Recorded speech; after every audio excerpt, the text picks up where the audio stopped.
मंडळी, पनवेलमधल्या कामोठे, खारघर आणि कळंबोली परिसरात गेल्या अनेक दिवसांपासून सुरू असलेल्या पाणी टंचाईमुळे तिथल्या नागरिकांमध्ये आधीपासूनच संतापाचं वातावरण आहे।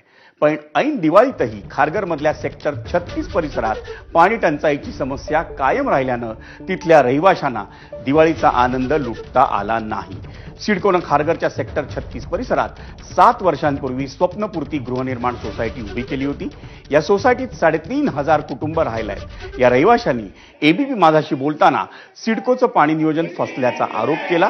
त्यामुळे आम्हाला विकलेली घरं परत द्या अशी मागणी या रहिवाशांनी केली। तसंच पाणी प्रश्न न सुटल्यास आम्ही थेट सिडको कार्यालयात राहायला येऊ असा इशाराही त्यांनी दिला।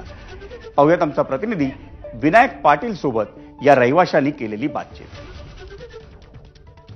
पाणी नाही मिळत आहे। गेल्या वर्षी पाणी होतं, या वर्षापासून सिडकोच्या हातात होतं तोपर्यंत पाणी होतं, त्याच्यानंतर आम्हाला पाणी भेटलेलं नाहीये। आम्ही किती तरसून पाणी याच्या त्याच्या घरी जाऊन पाणी मागितलेलं आहे। ते पावसाचं पाणी, एवढा पाऊस पडला, पाणी काय केलं सिडकोनी? काय केलेलं एवढं पाणी? सगळं पाणी ते विकतात आहे, मला ते माहिती आहे।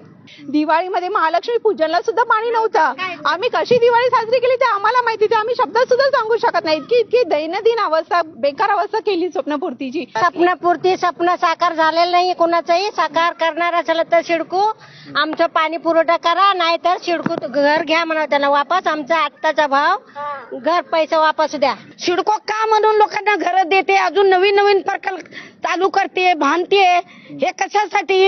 हे लोकांना फसवायसाठी। कर्ज काढतात, कुठून लोन उचलतात, पेशंट असतात घरात, सगळं कसं काय करणार?